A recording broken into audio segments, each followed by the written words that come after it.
Hi అండి, అందరికీ నమస్తే. పిల్లలకి లంచ్ బాక్స్లోకి పుదీనా రైస్ చేసుకుందాం ఫ్రెండ్స్. Simple and tasty. కావాల్సిన పదార్థాలు పుదీనా, పచ్చిమిర్చి, కొత్తిమీర ఫ్రెండ్స్. క్లీన్ చేసుకుని కట్ చేసుకున్న ఫ్రెండ్స్ కొత్తిమీర, పుదీనా అలాగే పచ్చిమిర్చి ఫ్రెండ్స్. ఇవి చక్కగా మిక్సీ పట్టేసుకుందాం ఫ్రెండ్స్. ఇవన్నీ చక్కగా మిక్సీ పట్టుకుందాం. కచ్చాపచ్చగా అయింది ఫ్రెండ్స్. కొంచెం వాటర్ యాడ్ చేసుకోవాలి. మెత్తని పేస్ట్లా పట్టుకోవాలి ఫ్రెండ్స్. స్టవ్ వెలిగించుకొని బాండీ పెట్టుకోవాలి ఫ్రెండ్స్. ఆయిల్ వేసుకుందాం.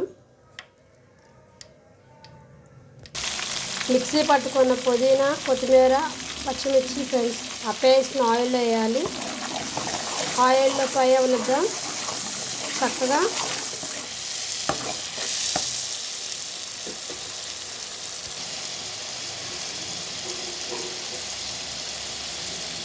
చిటికెడు పసుపు యాడ్ చేసుకుందాం ఫ్రెండ్స్. అంతా కలిసేలా కలుపుకోవాలి.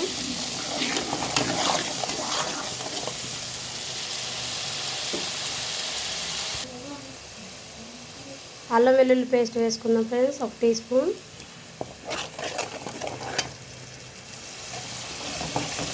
ఇది కూడా అంతా కలిసేలాగా చక్కగా అల్లం వెల్లుల్లి పేస్ట్, పుదీనా అన్నీ కలిసేలాగా ఫ్రై చేసుకోవాలి ఫ్రెండ్స్. చక్కగా ఫ్రై అవనిద్దాం.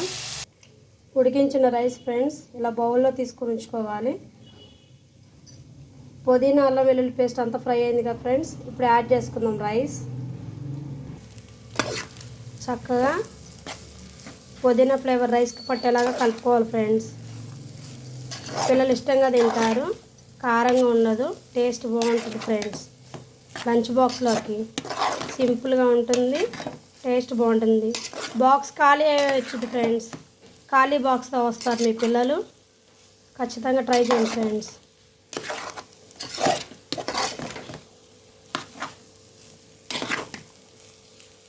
ఇలా చక్కగా కలుపుకోవాలి ఫ్రెండ్స్. టేస్ట్కి సరిపడా సాల్ట్ యాడ్ చేసుకున్నాం ఫ్రెండ్స్.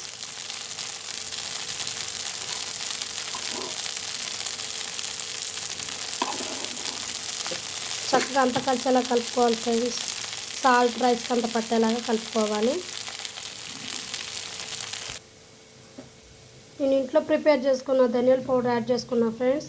ధనియాలు, చెక్క, లవంగాలు, యాలకులు, స్టార్ పువ్వు అన్నీ యాడ్ చేసుకున్నా ఫ్రెండ్స్. ఈ పౌడర్ యాడ్ చేసుకుంటే టేస్ట్ బాగుంటుంది పుదీనా రైస్లోకి. మీ దగ్గర ధనియాల పౌడర్ని యాడ్ చేసుకోవచ్చు ఫ్రెండ్స్. రైస్ పట్టేలాగా చక్కగా కలుపుకోవాలి ఫ్రెండ్స్.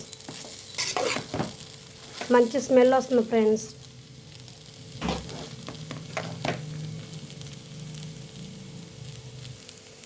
అంతే ఫ్రెండ్స్, స్టవ్ ఆఫ్ చేసుకోవాలి. పుదీనా రైస్ రెడీ అయింది ఫ్రెండ్స్ లంచ్ బాక్స్లోకి. నేను చేసిన పుదీనా రైస్ కానీ మీకు నచ్చినట్లయితే లైక్ చేయండి, షేర్ చేయండి, కామెంట్ చేయండి. మా ఛానల్ని సబ్స్క్రైబ్ చేసుకోండి ఫ్రెండ్స్. బాయ్.